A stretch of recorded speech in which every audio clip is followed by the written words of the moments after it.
Hi friends, please subscribe to Amravati Media and press the bell icon for more latest updates.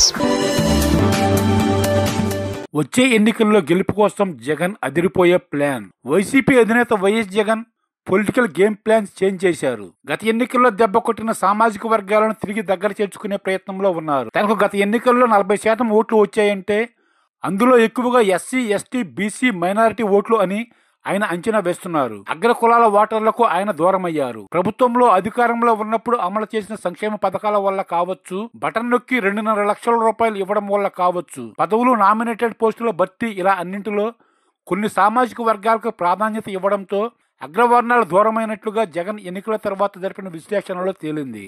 ముఖ్యంగా urban ఏరియాలో YCP దూరం అవ్వడానికి ఈ వర్గాల ప్రజలే కారణమని వైఎస్ జగన్ బలంగా నమ్ముతున్నారు. దీనికోసం జగన్ ఈసారి అధికారంలోకి రావాలంటే కేవలం ఎస్సీ, ఎస్టీ, బీసీ, మైనారిటీ వర్గాలపై ఆధారపడి రాజకీయం చేస్తే మాత్రం చెల్లదని, మిగిలిన వర్గాల వారిని కూడా కలుపుకుని పోవాలన్న లక్ష్యంతో ముందుకు వెళుతున్నట్లుగా కనిపిస్తోంది. అందులో భాగంగానే త్వరలోనే జగన్ రెడ్డి, వైశ్య, బ్రాహ్మణ, కమ్మ, కాపు సామాజిక వర్గానికి చెందిన ముఖ్యులతో సమావేశమవుతారని తెలిసింది. దీనికి సరైన తేదీలను నిర్ణయించాలని తాడేపల్లి కేంద్ర కార్యాలయంలో కాకుండా ఈ సమావేశాలు ఎక్కడికక్కడ ఏర్పాటు చేయాలని జగన్ పార్టీ నేతలకు చెప్పినట్లుగా తెలిసింది. కాపులతో సమావేశం రాజమండ్రిలోను, వైశ్యులతో సమావేశం విజయవాడలోను, కమ్మ సామాజిక వర్గం ముఖ్యులతో గుంటూరులోను, రెడ్డి సామాజిక వర్గం ముఖ్యులతో తిరుపతి లేదా నెల్లూరులోను, బ్రాహ్మణ సామాజిక వర్గం ముఖ్యులతో విశాఖపట్నంలోను ఈ సమావేశాలు ఏర్పాటు చేయాలని, అందులో తాను స్వయంగా పాల్గొని వారికి తాను వచ్చే ఎన్నికల్లో గెలిచి అధికారంలోకి వస్తే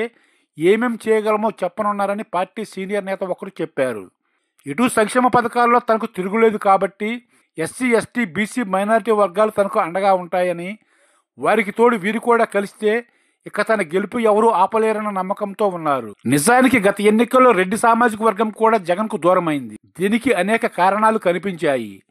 కాంట్రాక్టు పనులు చేసినా వారికి డబ్బులు చెల్లించకపోవడంతో పాటు పనులు ఇవ్వకపోవడం, పదవుల్లో నియమించకపోవడం, 2014 నుంచి ఆర్థికంగా తమ డబ్బులు పోగొట్టుకుని పార్టీ కోసం పనిచేసిన వారిని కూడా గుర్తించకుండా కొందరికే అవకాశం ఇవ్వడంతో రెడ్డి సామాజిక వర్గం కూడా దూరమైంది. తనకు ముఖ్యమైన వారిని మినహాయించి ఎక్కువ మందిని ఇతర సామాజిక వర్గాల వారిని నియమించుకోవడంతో అసంతృప్తికి గురైన రెడ్లు గత ఎన్నికల్లో దెబ్బేశారు. ఇప్పుడు వారిని దగ్గరకు తీసుకునే పనిలో ఉన్నారని తెలిసింది. మొత్తం మీద జగన్ తన గేమ్లో కొన్ని మార్పులు చేసినట్లుగా స్పష్టమవుతోంది.